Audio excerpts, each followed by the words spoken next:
नमस्कार. बघा, सीडीपीओचा time table आलेला आहे. 14 मेला आपली एक्झाम असणार आहे. ठीक आहे. तर जे काही दिवस आहे ते बरेचसे दिवस कमी आहे आणि या काळामध्ये आपल्याला जो काही अभ्यास करायचा आहे, मध्यंतरी 31 मार्चमुळं बऱ्याचशा कर्मचाऱ्यांना सुट्ट्या घ्यायला किंवा अभ्यास करायला वेळ सुद्धा मिळालेला नाही. आणि जे काही बॅचमध्ये जेवढी मंडळी आपली आहे, त्यांच्यापैकी बऱ्याच जणांसोबत बोलणं झाल्याच्या नंतर असं जाणवतं, की अजूनही प्रॉपर अभ्यास कोणीही केलेला नाही. त्यामुळं आतापर्यंत अभ्यास केलेला नाही, अ, एवढ्या कमी कालावधीमध्ये होईल का? असं ज्यांना किंतु परंतु वाटत असेल त्यांच्यासाठी खास उर्वरित दिवस चांगला अभ्यास करा. या ठिकाणी पास होण्याचे जास्तीत जास्त चान्सेस आहेत. राहिला प्रश्न, जो महाराष्ट्र नागरिक सेवा अधिनियम आहे, जो की पेपर 2 मध्ये जवळपास आपल्याला 50 ते 60 क्वेश्चन्स या अधिनियमावर विचारणं अपेक्षित आहे. तर हा जो नियम आहे, या नियमाचे प्रश्न आपण काही YouTubeच्या माध्यमातून घेत आहोत. त्याचबरोबर आपल्या बॅचमध्ये जवळपास आपण 800 ते 1000 क्वेश्चन्स जे आहे विथ एक्सप्लेनेशन ते सुद्धा त्या ठिकाणी अपलोड करणं सुरू आहे. तिला आपण नाव दिलेलं आहे फास्ट ट्रॅक बॅच. ही जी बॅच आहे बघा, कोणती? Fast track batch. यामध्ये आपण पेपर 2 मधले 10 कायदे आहेत, जे की मनसेचे, त्याच्यानंतर विभागीय चौकशी, मुंबई प्रवास भत्ता अधिनियम, हे सगळे नियम आपण काय केलेले आहेत, कव्हर केलेले आहेत प्रश्न उत्तर स्वरूपात. अर्थात मी यापूर्वी सुद्धा सांगितलेलं आहे की हे प्रश्न आमचे नाहीये, हे प्रश्न आयोगाने वेगवेगळ्या स्पर्धा परीक्षांच्या माध्यमातून, म्हणजे विभागीय स्पर्धा परीक्षा जे विचारलेले प्रश्न आहेत तेच हे प्रश्न मी या ठिकाणी घेत आहे. मी माझ्या मनाने बनवलेला किंवा काहीतरी बनवायचं म्हणून बनवायचा असा कोणताही कंटेंट या ठिकाणी नाही. आणि अर्थात हा आयोगाचा क्वालिटी कंटेंट आहे, जो की ग्रो अकॅडमीकडे आमच्याकडे तो राखून ठेवलेला आहे. कारण आयोगाचे पेपर आता वेबसाईटला सापडत नाही वेगवेगळ्या स्पर्धा परीक्षांचे. ते आम्ही कंपाईल केलेले आहेत. ते सगळे क्वेश्चन्स तुम्हाला वेगवेगळ्या कायद्यांच्या माध्यमातून आपण काय करणार आहे, विथ स्पष्टीकरण या ठिकाणी घेणार आहे. ही जी बॅच आहे, मी ऑलरेडी बोललो होतो, बरेचसे लोक एनरोल झालेले आहे. त्याची फीज ही 4000 असणार आहे. पण आता आपल्याकडे जो काही कालावधी उरलेला आहे, या कालावधी जर बघता, ही जी बॅच आहे तर हिची आपण जी कॉस्ट केलेली आहे तर ती आहे 1999. म्हणजे या 2000 रुपयाच्या प्राइस मध्ये तुम्हाला हे मिळणार आहे. अर्थात यासाठी तुम्हाला काय करायचं आहे, हा कोड आहे, हा तुम्हाला वापरायचा आहे. ठीक आहे. ग्रो 2000 हा कोड आहे. हा कुपन तिथं वापरल्याच्या नंतर तुमची जी कॉस्ट आहे ऑटोमॅटिकली 50% त्या ठिकाणी कमी होणार आहे.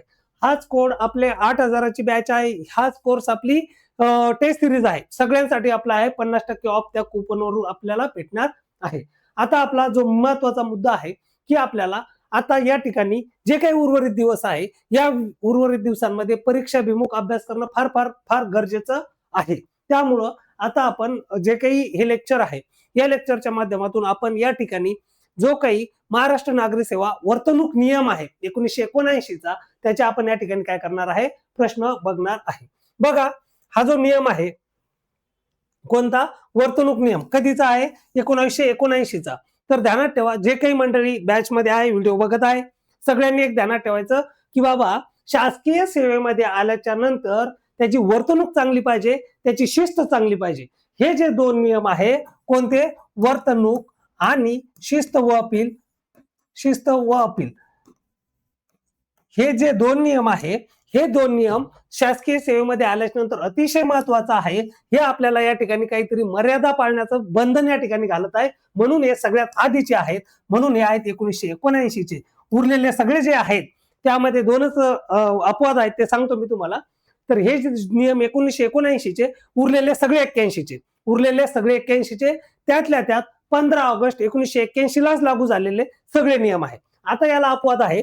इथे तुम्ही शासकीय सेवेत आल्याच्या नंतर काय झालं, तुम्हाला सांगितलं वर्तणूक आहे, शिस्त आणि अपील पाळायची बाबा. मग तुम्हाला सांगितलं सेवेच्या सर्वसाधारण शर्ती आहे, तुमचं वेतन नियम आहे, अजून काय काय आहे. हे सगळे नियम कधीचे झाले? 1981चे. आणि मग आता आपला कार्यकर्ता जो आहे, कोण? शासकीय कर्मचारी, आता हा रिटायर होणार आहे. मग रिटायर कधी होतो? तर तो होतो 1982 ला. म्हणजे जो निवृत्ती वेतनाचा जो काही हे आहे, आपला कायदा आहे, तर तो आहे 1982चा. आणि त्याचं जे काही त्याला वेतन द्यायचं आहे, त्याचं अंश राशीकरण करायचंय, ते करायचंय आम्हाला 1984 ला. एवढे नियम आपल्याला ध्यानात ठेवायचे आहे.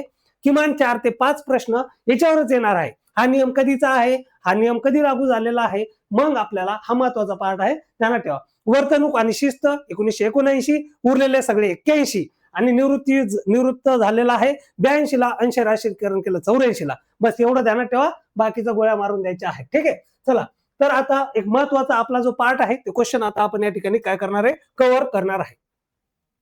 बॅच जे इच्छुक लोक आहेत घ्यायचा आहे, शेवटी त्याची कॉस्ट फार कमी आहे, पण ज्या पदावर आपण जाणार आहोत गॅजेटेड पद आहे, त्यामुळं आपल्याला जे कोणी इच्छुक असतील, अर्थात जे इच्छुक आहेत त्यांनी आवर्जून करा, कारण हे महत्वाचे क्वेश्चन आहे. यातलेच क्वेश्चन बऱ्यापैकी आपल्याला रिफ्लेक्ट होताना दिसणार आहे.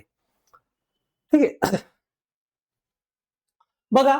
महाराष्ट्र नागरी सेवा वर्तणूक नियम 1979 नुसार जंगम मालमत्ता या संज्ञेमध्ये पुढीलपैकी कशाचा समावेश होणार नाही. काय विचारलं की बाबा ही जी जंगम मालमत्ता आहे म्हणजे कोणती, मूव्हेबल, म्हणजे जी इकडून तिकडे मूव्ह होऊ शकणार आहे तिला म्हणतो आपण जंगम मालमत्ता. दुसरा प्रकार कोणता आहे, इमूव्हेबल, तिला म्हणतो आपण स्थावर मालमत्ता. मग बघा काय काय मूव्ह होणार, जड जीवार आहे, सोने चांदी इकडून तिकडे जाणार आहे, यस जाणार आहे, शेअर जाणार आहे, वाहन जाणार आहे, शेतजमीन होणार आहे का, शेतजमिनीतून उचलून तिकडे ठेवता येणार आहे का, नाही. अर्थातच ती काय इमूव्हेबल आहे, ती स्थावर आहे. आपल्याला काय विचारलं की कशाचा जंगम मालमत्तेमध्ये समावेश होत नाही, तर शेत जमिनीचा यामध्ये समावेश होत नाही.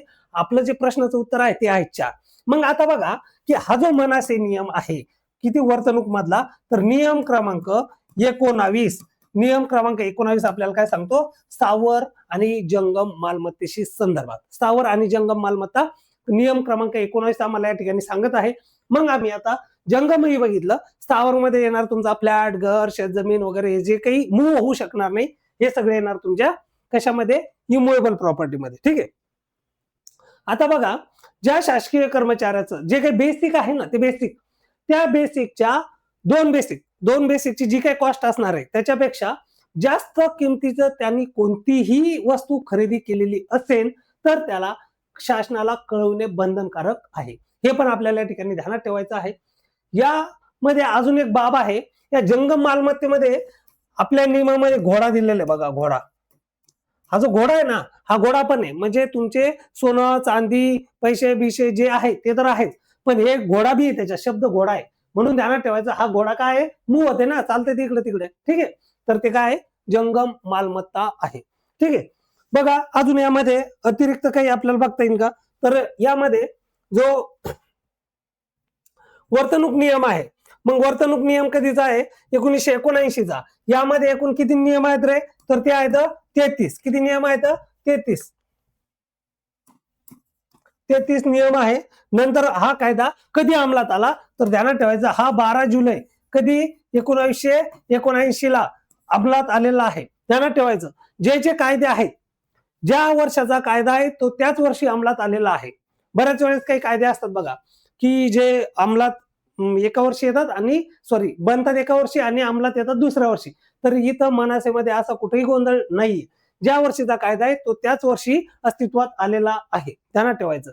आणि त्यातल्या 79 चे 12 जुलैला आले, 81 चे 15 ऑगस्टला आले. त्याच्यापेक्षा आपल्याला जास्त काहीच ध्यानात ठेवायचं नाही. तुम्हाला सगळ्यांना कळत असावं.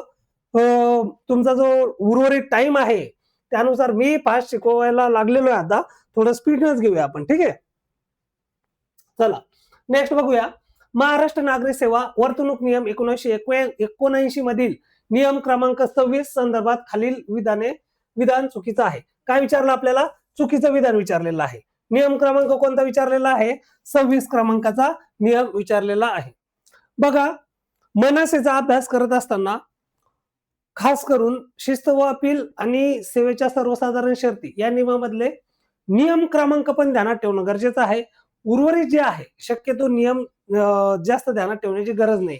क्वचितच काही क्वेश्चन आपल्याला दिसतील की डिरेक्टली नियम क्रमांक विचारलेला आहे, त्यातला हा वन ऑफ दी आहे जो की स्क्रीनवर आहे. ठीक आहे, बघा आता काय आहे की वर्तणूक नियम 26 विचारलाय. हा सगळ्यांचा आवडीचा क्वेश्चन बरं का. आणि ज्यातल्या जे पुरुष मंडळी आहे इकडे लक्ष ठेवायचंय. बघा कोणताही शासकीय कर्मचारी ज्याचा जीवनसाथी, मग आता शासकीय कर्मचारी मध्ये मेल आणि फिमेल दोघं पण आहेत बरं का, जीवनसाथी ह्यात आहे अशा व्यक्तीशी विवाह करणार नाही. जर समजा एखादा शासकीय कर्मचारी लेडीज असो किंवा जेंट्स, त्यांची जे काही जीवनसाथी आहे तो जर अजून आहे म्हणजे ह्यात आहे म्हणजे जिवंत आहे, तर तो बाबा दुसरीकडे लग्न करणार नाहीये. हे ध्यानात ठेवायचं. हे आपल्याला ऑब्लिगेशन घातलं 26 नुसार. पुढे बघा, शासकीय कर्मचारी विवाहाच्या वेळी हुंडा घेऊ अथवा देऊ शकणार नाही किंवा देण्यास चेतावणी देऊ शकणार नाही. ठीक आहे.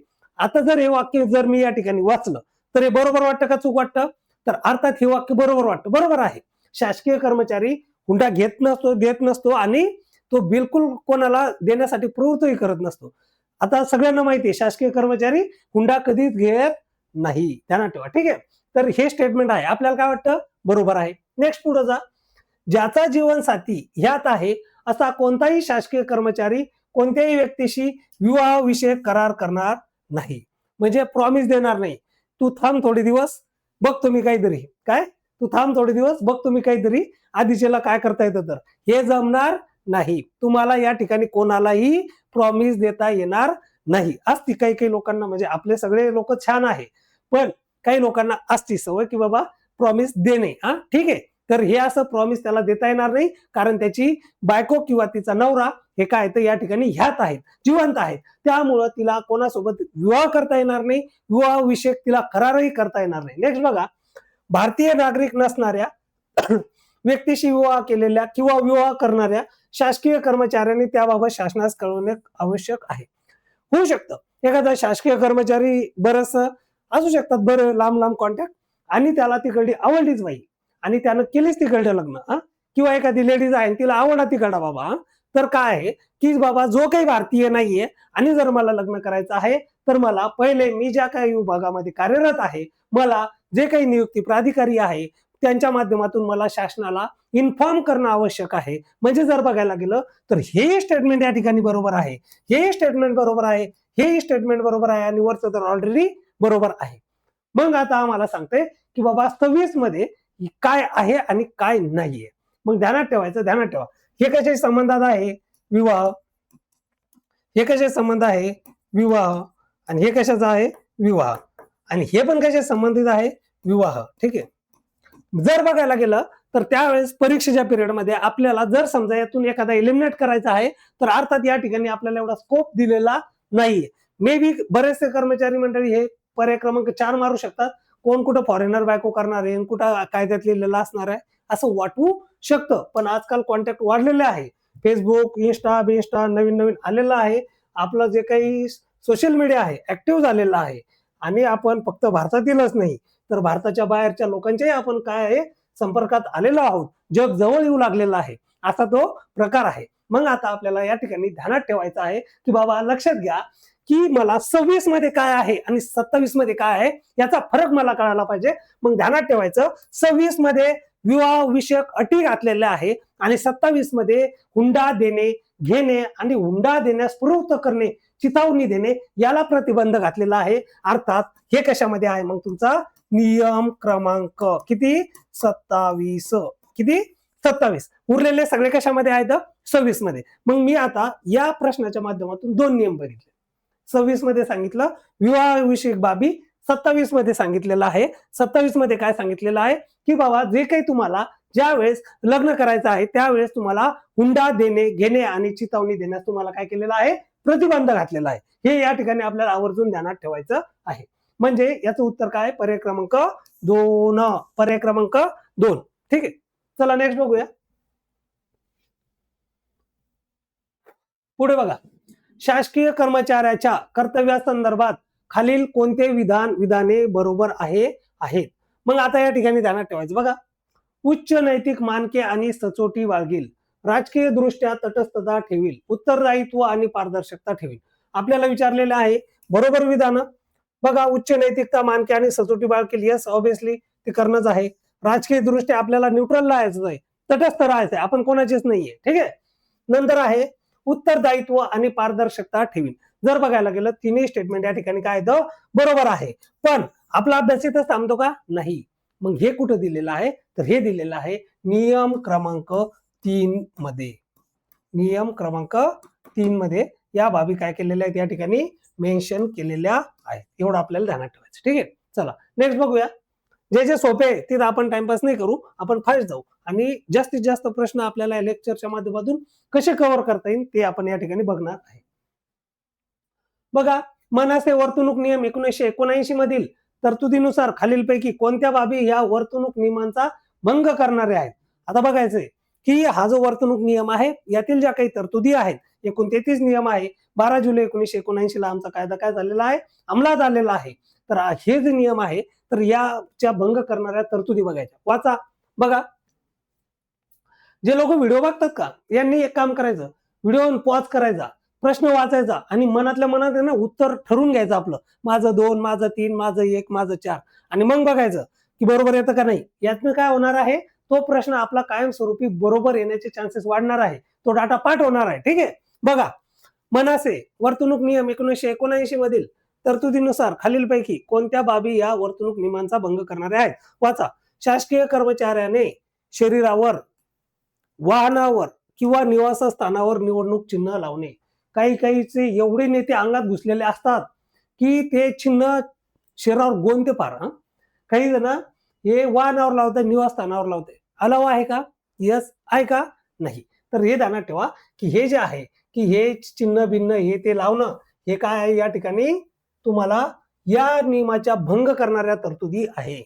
नेक्स्ट बघा, उमेदवाराचं नाव सुचवणे.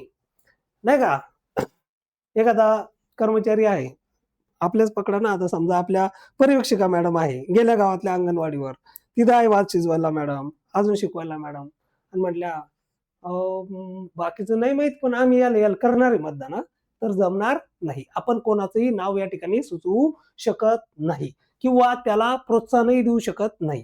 नेक्स्ट बघा, सुचविण्यात आलेल्या नावाला अनुमोदन देणे. ते म्हटले नाही नाही आम्हाला याला द्यायचंय, चांगलंय माहिती, असं जमणार नाही. ध्यानात ठेवा. कोणी असं हे का आपण सांगतो उदाहरण आपल्याला कळण्यासाठी, अदरवाईज असं काही होत नाही. मला माहिती आहे सगळेजण शासकीय सेवक अतिशय हे आपल्या कामाप्रती अतिशय प्रामाणिक असतात, इतर गोष्टीवर ते थोडी सुद्धा चर्चा करत नाही, हे मी जाणून आहे. ठीक आहे. नेक्स्ट बघा, चौथा आहे मतदान करणे. काय आहे? मतदान करणे. बघा, मतदान करणे हा आपला हक्क आहे. तो काय आहे? हक्क आहे. मग हा वर्तणूक नियमाचा भंग करणार आहे का? नाहीये.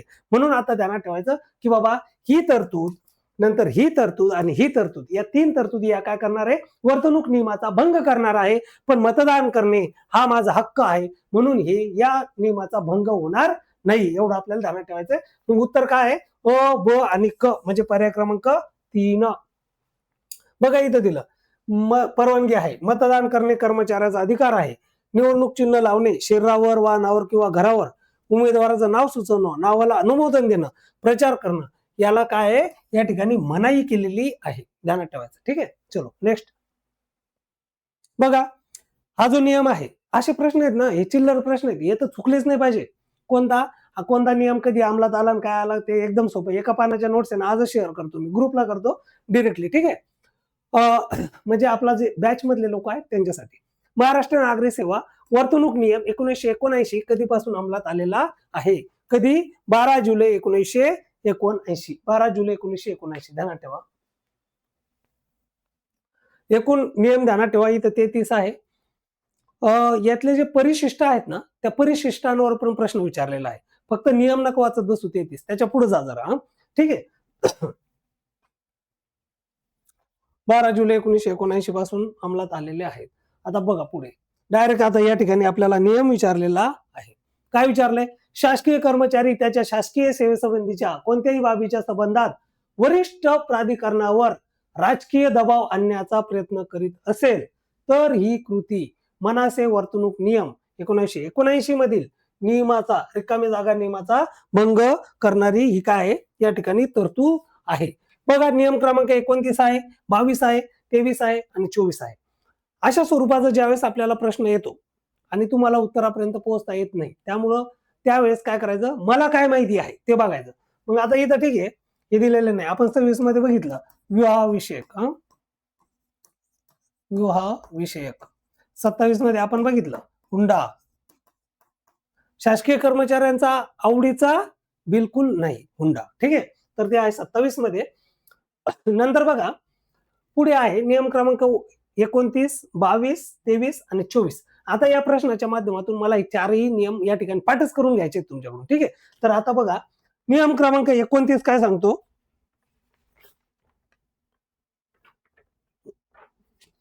शासकीय कर्मचाऱ्याच्या संघटनेला मान्यता. शासकीय कर्मचाऱ्याच्या संघटनेला मान्यता. कितीनुसार आहे तर 29 नुसार. कितीनुसार 29 नुसार. नंतर आहे नियम क्रमांक 22. हा जो शासकीय कर्मचारी आहे का तर याच्या कृतीचे व चारित्र्याचे समर्थन. समर्थन हे काय आहे, समर्थन काय आहे, मान्यता काय आहे, हे आपण बॅच मध्ये डिटेल मध्ये घेतलेलं आहे. त्याचबरोबर जे काही प्रश्न आहेत वेळोवेळी, आता आपल्याला इथं लिमिटेशन आहे, आपल्याला काही क्वेश्चन आहेत की तेवढेच घेता येतील. आपण बॅच मध्ये या सगळ्या मुद्दे या ठिकाणी कव्हर होणार आहेत. ठीक आहे.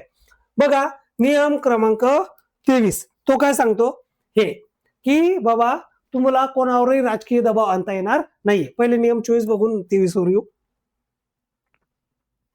एखादी जातीशी रिलेटेड जातीय संस्था आहे, ठीक आहे, संस्थेचे सदस्यत्व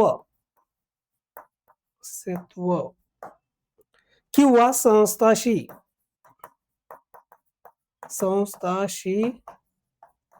साहचर्य याला काय घातलेलं आहे, या ठिकाणी प्रतिबंध घातलेला आहे. नियम क्रमांक 24. मग बघा या प्रश्नाच्या माध्यमातून आता मला 2-3 बाबी बघायच्या आहेत.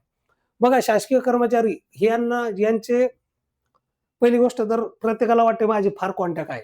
1-2-4 आमदार, 2-4 खासदार, एखादा मंत्री संत्री, काम केलं सोबत, कधी भेटले, फोटो काढा, गुच्छ दिला, त्याच्यानंतर असं वाटतं की आता माझे कॉन्टॅक्ट फार गगनाला भिडलेले आहेत, असं काही लोकांना वाटतं. आणि अशा वेळेस काही लोकांना ध्यानात ठेवा, काही लोकांना आणि अशा वेळेस ते काय करतात की एखाद्या वेळेस दबाव आणण्याचा प्रयत्न करतात. बदली काही झालेली असेल तर काय आहे की वरिष्ठांवर आपल्याला राजकीय दबाव आणणे ही काय कायद्यानं हे चुकीचं आहे, गुन्हा आहे. तर ध्यानात ठेवा ते आहे नियम क्रमांक 23. किती आहे? नियम क्रमांक 23. 26 काय आहे? विवाहविषयक. 27 काय आहे? हुंड्याविषयक. 29 काय आहे की ज्या काही संघटना आहेत त्याला मान्यता देण्याशी संदर्भात. 22 नुसार आहे एखादा शासकीय कर्मचारी आहे त्याची कृती ही जर चुकीची आहे तर त्या कृतीचं व त्याच्या चारित्र्याचं समर्थन करणे हे चुकीचं आहे. नंतर आहे नियम क्रमांक 24. एखादी जातीय संस्था आहे तिचं सदस्यत्व वगैरे घेण्यावर आपल्याला प्रतिबंध घातलेला आहे. हे आपल्याला ध्यानात ठेवायचं आहे. बघा या प्रश्नाच्या माध्यमातून जवळपास आम्ही या ठिकाणी 5-6 नियम आपण काय केलेले तर कव्हर केलेले आहेत. ठीक आहे. चला नेक्स्ट. बापरे, आवडता प्रश्न आहे मादक पेय. तर बघा म्हणजे जे कर्मचारी आहे त्यातल्या त्यात आता कोणाचा आवडीचा असू शकतो. मादक पेयांचे अथवा मादक औषधी द्रव्यांच्या सेवनासंदर्भात शासकीय कर्मचाऱ्यांवर निर्बंधांबाबत पुढीलपैकी कोणते विधान चुकीचे आहे? काय चुकीचे आहे? प्रश्न सोडवताना एक ध्यानात ठेवा का मंडळी सगळे. पेपर ऑनलाईन आहे तर स्क्रीनवर बघायचंय, माऊसनी पेपर सोडवायचा आहे. तर आहे ना हे बरोबर चूक याच्याकडे प्रॉपरली काळजी नाही करायचं की काय बरोबर आहे, काय चूक आहे, काय विचारलेलं आहे आणि स्क्रीनवर बघून पेपर सोडवायचा आहे. वाटतं तेवढं सोपं नाही. त्यासाठी आपण गृह अकॅडमीच्या मार्फत काय केलेलं आहे, एक छानपैकी टेस्ट सिरीज आणलेली आहे. ती टेस्ट सिरीज मध्ये आपण काय करणार आहे, 10 क्वेश्चन पेपर घेणार आहे 100 क्वेश्चनचे. पहिला पेपर नंबर 5 त्याचे 500 क्वेश्चन आणि पेपर क्रमांक 2 चे 500 क्वेश्चन हे तुम्हाला ऑनलाईन मोबाईलवरही सोडवता येणार आहे. पण आम्ही सोडवा म्हणत नाहीये आणि आम्ही प्रतिबंध घालतो मोबाईलवर नाही सोडवायचं. तुम्हाला काय करायचं, लॅपटॉपवर सोडवायचं आहे किंवा तुमच्या पीसीवर सोडवायचं आहे. ठीक आहे. हे सोडवल्याच्या नंतर काय होणार आहे, जेणेकरून परीक्षेला गेल्याच्या नंतर माझी प्रॅक्टिस झालेली असणार आहे. मला स्क्रीनवर बघून वाचण्याची, मला तिथं क्लिक करण्याची सवय लागणार आहे. जसं आयोगाने इंटरफेस दिलेला आहे सेम तसा इंटरफेस आम्ही तुम्हाला प्रोव्हाइड केलेला आहे. जेणेकरून काय होणार आहे, माझी टेस्ट सिरीज सोडवता येणार आहे. ध्यानात घ्या बरं का, तुमच्या परीक्षेचं आहे ना पासिंगचं गणितच ते आहे. पास कोण होणार, ज्याची प्रॅक्टिस प्रॉपर आहे. तुम्ही इकडे मनासे ना तोंडपाठ राहू द्या, झोपेत जरी आहे ना असे बराळे ना तरीही पास नाही होणार, कारण तिथं तुम्हाला स्पीड मेंटेन करणं आहे. वाटतं तेवढं सोपं नाही. सगळ्यांना सांगतो 100 प्रश्न आहेत, 1 तास आहे आणि 100 प्रश्न मला स्क्रीनवर सोडवायचे आहे. त्यातल्या त्यात माहितीये का, पेपर क्रमांक 1 मध्ये मराठीचे 5 प्रश्न हे उतार्यावर आहे. उतारा म्हणजे 10वी मध्ये बघा आपण पॅसेज वाचायचं, खाली प्रश्न आणि मग शोधायचे सारखे शब्द कुठे दिसले तिथून मागचा फुल स्टॉप किंवा पुढचा फुल स्टॉप लावला जोडी, असं होत नाही. तसं जे आहे ना, तर हे जरा वेगळे थोडे डिफिकल्ट, आता कारण सगळे अधिकारी आहे तर तशा टाईपचा तो उतारा पण येणं अपेक्षित आहे. ठीक आहे, तर हे तुम्हाला बघायचं स्क्रीनवर, स्क्रोल करायचं उतारावरती, प्रश्न खाली दोनदा, खाली दोनदा वरती, असं करायचंय आणि मग प्रश्न सोडवायचे. 5 प्रश्न इंग्रजीचे येणार, 5 प्रश्न मराठीचे येणार. हे बघा इंग्रजीचे पण किती येणार, 5 उतारा. आणि नंतर बघा अजून एक भारी गंमत, जे गणित आणि बुद्धिमत्ता आहे ते पण तुम्हाला याच पेपरमध्ये येणार.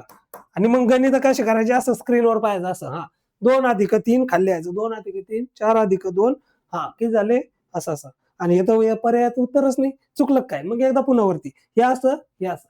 ही जी इथं जो गोंधळ होणार आहे ना, हा खरंच लय मोठा अवघड कार्यक्रम आहे, वाटतं तेवढं सोपं नाही आहे. नुसते येण्यासारखं कोण बॅच करत बसलेली मंडळी आहे, लय पाठ केलं, पण तू जर प्रॅक्टिस करणार नाही तर रिझल्ट येणार नाही. आणि जर पास व्हायचं आहे तर अर्थातच मी तुम्हाला प्रोत्साहन देत नाहीये की तुम्ही माझी टेस्ट घ्या, पण मी तुम्हाला हे सांगत आहे की हे गरजेचं आहे.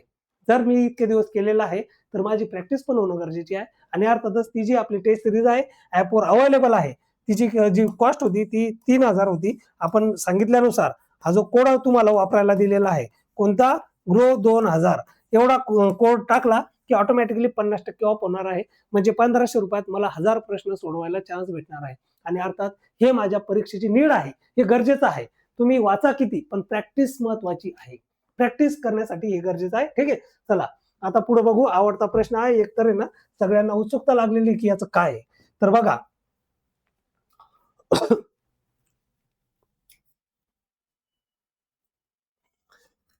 पाणी पितो तोपर्यंत सगळ्यांनी उत्तर काढून ठेवायचंय.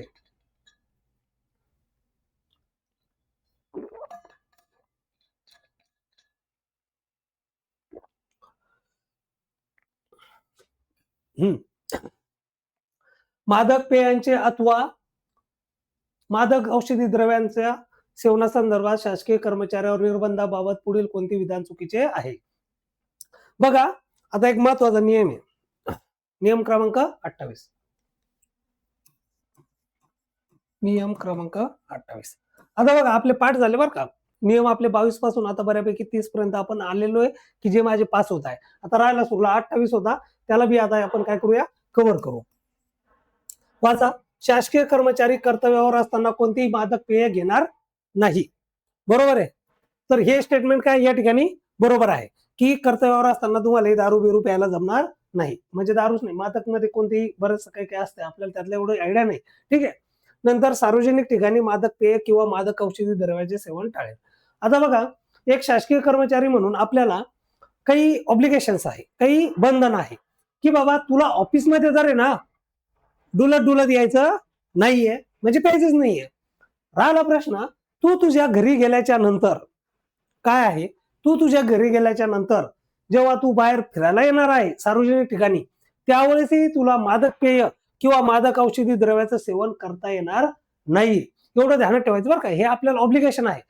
भलेही ते आता बऱ्याच ठिकाणी बाहेर लोक पिताना दिसत असते, पितातच असं नाही, पण ते आपल्याला या ठिकाणी बंधन आहे. त्याच्या पुढे जाऊन अजून त्यात भारी लिहिलेलं आहे एकदा, नशेत सार्वजनिक ठिकाणी येणार नाही, नाहीतर प्यायची पाचची आणि ते जमणार नाही. नंतर प्रमाणाबाहेर सेवन बी करणार नाही, डुलत डुलत जाणे का नाही, स्वतःच्या पायाने यायचं, स्वतःच्या पायाने टाईट मध्ये चालत जायचं. आता शेजारी गेला बी कळलं नाही पाहिजे, असं हे आपल्याला ठिकाणी ऑब्लिगेशन आहे.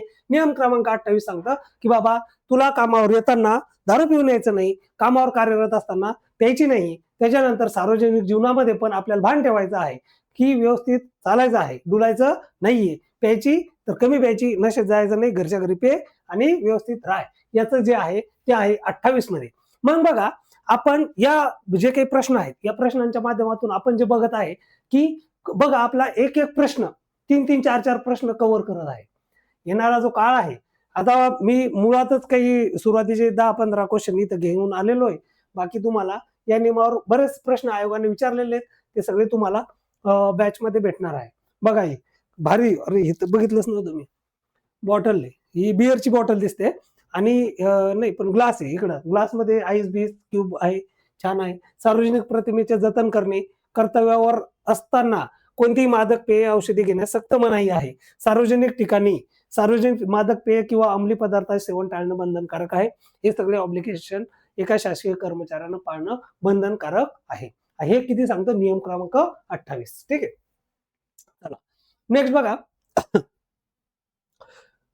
बघा एवढे मोठे मोठे प्रश्न आहेत. हे प्रश्न तुम्हाला स्क्रीनवर वाचायचे आहेत आणि उत्तरापर्यंत पोहोचायचंय आणि ते बी एका तासात. वाटतं तेवढं सोपं नाही. खालीलपैकी कोणती कृती ही मनाचे वर्तणूक नियम 1979 चा भंग करणारी आहे?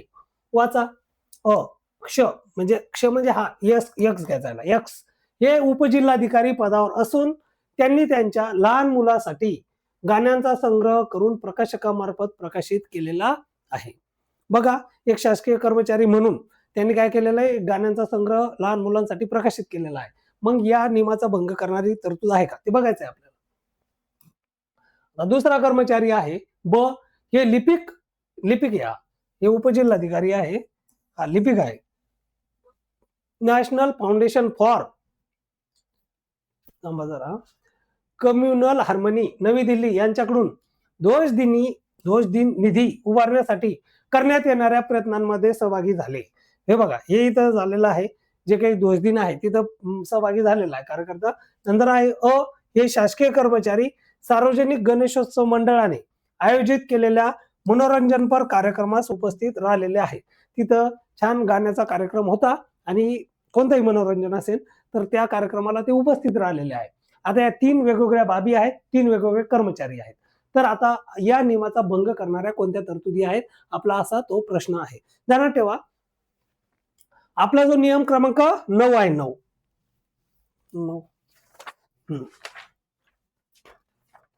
ठीक आहे. माझं सगळं पाठ नाही बरं काय असं म्हणसान की मास्तरच घेऊन शिकवतोय एवढं पाठ नाही. माझी परीक्षा असती मी पाठ केलं असतं पण मला तुमच्याकडून पाठ करून घ्यायचं आहे आणि मला जर तुमच्याकडून पाठ करून घ्यायचं आहे तर मला ते डिटेल सांगणं गरजेचं आहे. ठीक आहे. चला बघा नियम क्रमांक 9. नियम क्रमांक 9 काय सांगतो तर ध्यानात ठेवायचे वृत्तपत्रे किंवा आकाशवाणी यांच्याशी संपर्क ठेवण्यास आपल्याला काय केलेलं आहे? प्रतिबंध केलेला आहे. आणि त्याचाच भाग म्हणून आपल्याला पुढे नियमामध्ये काय दिलेलं आहे माहिती का? नियम क्रमांक 9 नियमाला परंतुक दिलेलं आहे. पहिले सांगितलं स्वतः किंवा प्रकाशकामार्फत पुस्तक प्रकाशित करू शकणार नाही किंवा पुस्तकाला किंवा मजकुराच्या संकलनाकरता मजकूर देऊ शकणार नाही आणि त्याला परंतु दिलेलं आहे. परंतु जर असे प्रकाशन प्रकाशकामार्फत प्रकाशित केले जात असेल, इथं काय सांगितलं? प्रकाशकामार्फत प्रकाशित केलंय. ठीक आहे. आणि ते केवळ साहित्यिक कलात्मक लहान मुलांसाठीचा गाण्यांचा संग्रह कलात्मक आहे किंवा वैज्ञानिक स्वरूपाचं असेल तर अशा वेळेस तुम्हाला मंजुरीची आवश्यकता नाही. कशामध्ये सांगितलं? नियमामध्ये सांगितलेलं आहे. म्हणून ध्यानात ठेवायचं की ज्या वेळेस असं आहे की बाबा कलात्मक आहे, साहित्यात्मक आहे, काही आपले कर्मचारी असतात हे वैज्ञानिक पण असतात, वैज्ञानिक शोध लावतात, मोठे मोठे शोध लावणार म्हणजे आहेत बरं का आपल्याकडे सध्या ते लोप पावत चाललेले आहेत पण असतात असं नियमामध्ये आहे. तर यांच्यासाठी हे काय आहे? हे स्टेटमेंट बरोबर आहे म्हणजे ते भंग करणार आहे का नाही? ब. लिपिक national foundation for communal harmony नवी दिल्ली यांच्याकडून दोष दिन निधी उभारण्यासाठी करण्यात येणाऱ्या प्रयत्नांमध्ये सहभागी झालेले आहे. हे पण स्टेटमेंट काय बरोबर आहे ते तुम्हाला त्याच्यावरती कोणतेही कारण आपल्या कायद्यामध्ये दिले बघा 11 मध्ये वर्गणीमध्ये दिलं. नियम क्रमांक 11 मध्ये काय दिलं? National foundation for communal harmony नवी दिल्ली यांच्याकडून दोष दिन निधी उभारण्यासाठी करण्यात येणाऱ्या प्रयत्नांमध्ये जो कोणताही शासकीय कर्मचारी स्वेच्छेने सहभागी होईल त्याला या नियमाच्या तरतुदी लागू असणार नाही. हे महत्वाचं आहे. बघा या ठिकाणी ध्यानात ठेवा एक कीवर्ड आहे स्वेच्छेने. जर अशा याला जर त्याला कंपल्सरी सहभागी व्हायला लावलं तर अर्थातच ते या नियमाचा भंग आहे. तो स्वेच्छेने आला त्या निधीसाठी त्यानं काही जमा करायला मदत केली तर ते या ठिकाणी गुन्हा नाहीये. नेक्स्ट बघायचंय हे शासकीय कर्मचारी सार्वजनिक गणेशोत्सव मंडळाने आयोजित केलेल्या मनोरंजनपर कार्यक्रमास उपस्थित राहिले. बघा आता मनोरंजनपर कार्यक्रम आहे ना तर हे आपल्याला काय केलेलं आहे? अलाव केलेलं आहे. म्हणजे जर बघायला गेलं तर तीनही स्टेटमेंट या ठिकाणी काय बरोबर आहे. नियम क्रमांक 9 वृत्तपत्र आणि काय केलं ते आकाशवाणी यांच्याशी संपर्क ठेवण्यास प्रतिबंध आहे. नियम 11 वर्गणीशी संदर्भात आहे. नियम तुमचा पुढचा कोणता आहे तो देणग्या 12 मध्ये तीच सांगितलं तुम्ही तिथं उपस्थित राहिले वगैरे वगैरे चालत ते सार्वजनिक आहे ना आणि मनोरंजन पण आहे त्यामुळे तिथं अडचण नाही. 12 मध्ये ते दिलंय 12 मध्ये देणग्या दिलं 11 मध्ये वर्गणी दिलं. ठीक आहे चला बरेचसे नियम आपले या ठिकाणी आता पाठ झालेले आहेत. चला नेक्स्ट सोपा क्वेश्चन आहे वाचा. मनासे वर्तणूक नियम 1979 मधील तरतुदीनुसार खालीलपैकी कोणती कृती नियमांचा भंग करणारी समजली जात नाही. मध्य प्रदेश सरकारने केलेल्या कर्जमाफीवर टीका करणे, विदर्भात स्वतंत्र राज्याचा दर्जा मान्यता न देणाऱ्या केंद्र शासनाच्या निर्णयावर टीका करणे आणि माझी कन्या भाग्यश्री या शासनाच्या योजनेसंदर्भातील कार्यक्रमात विभागाचे प्रतिनिधी म्हणून जाहीर भाषण करणे. कोणाचा प्रतिनिधी? विभागाचा प्रतिनिधी. योजना कोणाची आहे? शासनाची आहे. मग असं केलेलं जे काम आहे तर ते भंग होणार आहे का नियमाचा? नाही, तो नियमाचा भंग होणार नाही. राजकीय पक्षांवर टीका करणारे लेख वर्तमानपत्रात छापून आणणे हे काय होणार आहे? भंग करणे. हे सगळं आहे. फक्त हे जे आहे ना तर हे काय आहे की हे आपलं कर्तव्याचा एक पार्ट समजला जातो आणि तो आहे. म्हणून हे जे 3 नंबरचं स्टेटमेंट आहे ते चुकीचं आहे. सोपा क्वेश्चन आहे, वाचल्याच्या नंतर 2 मिनिटात लक्षात येते, पण मला स्क्रीनवर वाचायचं नाही, अवघड आहे कार्यक्रम. त्यासाठी मला प्रॅक्टिसही गरजेची आहे. ठीक आहे चला नेक्स्ट. बघा मी आधी सांगितलं होतं नियम घेताना किती नियम आहेत रे बाबा? 33 आहे. किती नियम आहे? 33. जर एखाद्याने 33 नियमची ओरिजिनल बेअर ऍक्ट जर घेतला बेअर ऍक्ट तर आहे ना त्याला हे जे हा प्रश्न आहे ना सापडणारच नाही. बघा शासकीय कर्मचाऱ्याचे औद्योगिकेतर म्हणजे औद्योगिक संघटना सोडून ठीक आहे प्रतिनिधित्व करणाऱ्या कोणत्याही संघटनेला मनासे वर्तणूक नियम 29 अन्वये मान्यता पाहिजे असल्यास संघटनेने तसा अर्ज कोणास सादर करणे आवश्यक आहे. बघा ऑप्शन आहे मुख्य सचिव, संबंधित विभागाचे सचिव, विधी व न्याय विभागाचे सचिव आणि कामगार न्यायालय. हे सगळे काय आहेत या ठिकाणी 4 ऑप्शन आहेत. मुख्य सचिव, संबंधित विभागाचे सचिव, विधी न्याय विभागाचे सचिव आणि कामगार न्यायालय. आता बघा 29 नुसार मला औद्योगिक मला शब्द येत नाही उद्योगाची सोडून जी संघटना आहे तिचं काय करायचं आपल्याला नोंदणी करायची आहे. मग हा अर्ज कोणाला द्यायचा आहे हे आपल्याला एक महत्वाचा पार्ट आहे. तर ध्यानात ठेवा हे जे 33 नियम आहे जरी प्रश्न तुमचा 29 वर असेल तर काढा 29 वाचा 29 तिथे दिलेलं नाही. मग हे कुठं दिलेलं आहे? जे परिशिष्ट आहे त्या परिशिष्टांमध्ये दिलेलं आहे. म्हणून आपल्याला नियमाची प्रिंट काढताना पुढच्या पण बाबी आपल्याला पाहणं गरजेचे आहे. बघा या ठिकाणी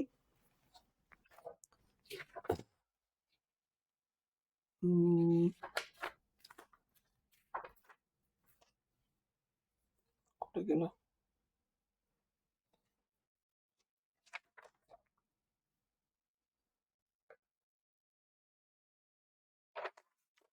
नियम नियमाचा आपण नियम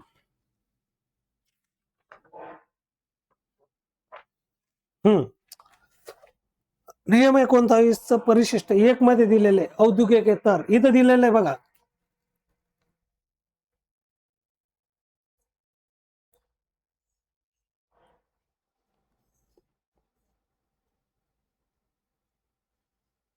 हा नियम 29 अन्वये बघा जसे तसे प्रश्न विचारतात.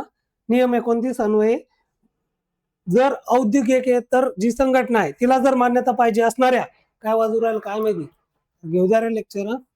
शासकीय कर्मचाऱ्याचे प्रतिनिधित्व करणाऱ्या कोणत्याही संघटनेने महाराष्ट्र शासनाच्या संबंधित विभागाच्या सचिवाकडे कोणाकडे संबंधित विभागाच्या सचिवाकडे काय केला पाहिजे अर्ज केला पाहिजे. हे आपल्याला या ठिकाणी ध्यानात ठेवायचं आहे. म्हणजे मला या ठिकाणी परिशिष्ट पण बघायचे नियम तर मी बघणारच आहे मला परिशिष्ट सुद्धा बघायचे आहे. अर्थात आता आपण थांबूया. या ठिकाणी काहीतरी वाजत आहे आणि लेक्चरला आपल्याला थोडं डिस्टर्ब होत आहे तर आपण थांबू. जर शक्य झालं तर पुन्हा एखादा व्हिडिओ मी वेगळ्या नियमावर घेऊन येतो. आपण तत्पूर्वी थांबूया. सांगितल्यानुसार जे कोणी इच्छुक आहे ज्यांना वाटते या परीक्षेमध्ये काहीतरी करायचं आहे तर कुठेही थोडेही इकडे तिकडे माग आर्थिक बाजबी न बघता आपण जे महत्वाचं आहे त्या गोष्टींकडे आपण वळलो पाहिजे. बॅच ही खरंच खूप चांगली असणार आहे. आयोगाचे प्रश्न आहे हे प्रश्न रिफ्लेक्ट होण्याचे जास्तीत जास्त चान्सेस आहे. म्हणून आपण हे प्रश्न वीज स्पष्टीकरणाच्या माध्यमातून बघणार आहे. अर्थात मी काही प्रत्येक व्हिडिओ काय असं स्क्रीनवर नाही घेणार आहे. मी व्हिडिओवर प्रॉपर तुम्हाला स्क्रीनवर समजून सांगणार आहे, बसून मस्त छान. तर त्यातून काय होणार आहे, तुमचा छान अभ्यास होणार आहे. जे लोक इंटरेस्टेड आहे यांनी ॲपवर जायचं आहे. ही जी फास्ट ट्रॅक बॅच आहे, फास्ट ट्रॅक बॅच आहे, हिला क्लिक करायचं. ते म्हणते बाय नाऊ. ते म्हटलं बाय नाऊ. बाय नाऊ म्हटलं, त्याला एकदा क्लिक करायचं.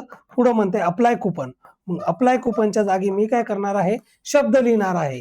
GROW 2000 हे कंटिन्युएशन मध्ये विदाउट स्पेस कॅपिटलमध्ये हे लिहिणार. बाजूला अप्लाय करणार, 50% ऑफ होणार, मला बॅच घेतली जाणार.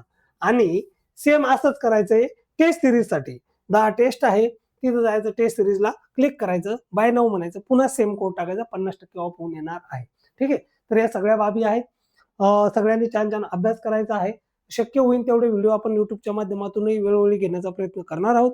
तोपर्यंत आपण आता काय करूया, थांबूया. सगळ्यांना जे काही प्रश्न असतील, कळलेले असतील, बोलण्याच्या ओघामध्ये कधी एखाद्या शासकीय कर्मचाऱ्याचे असू शकतात, भावना दुखावलेल्या असू शकतात, त्याबद्दल खरंच माफी असावी. पण हा एक टीचिंगचा पार्ट म्हणून आपण या ठिकाणी काही शक्यतो तसं मी बोलत नसतो, पण जर आला असेल तर माफी असावी. थांबूया आपण. धन्यवाद. ठीक आहे.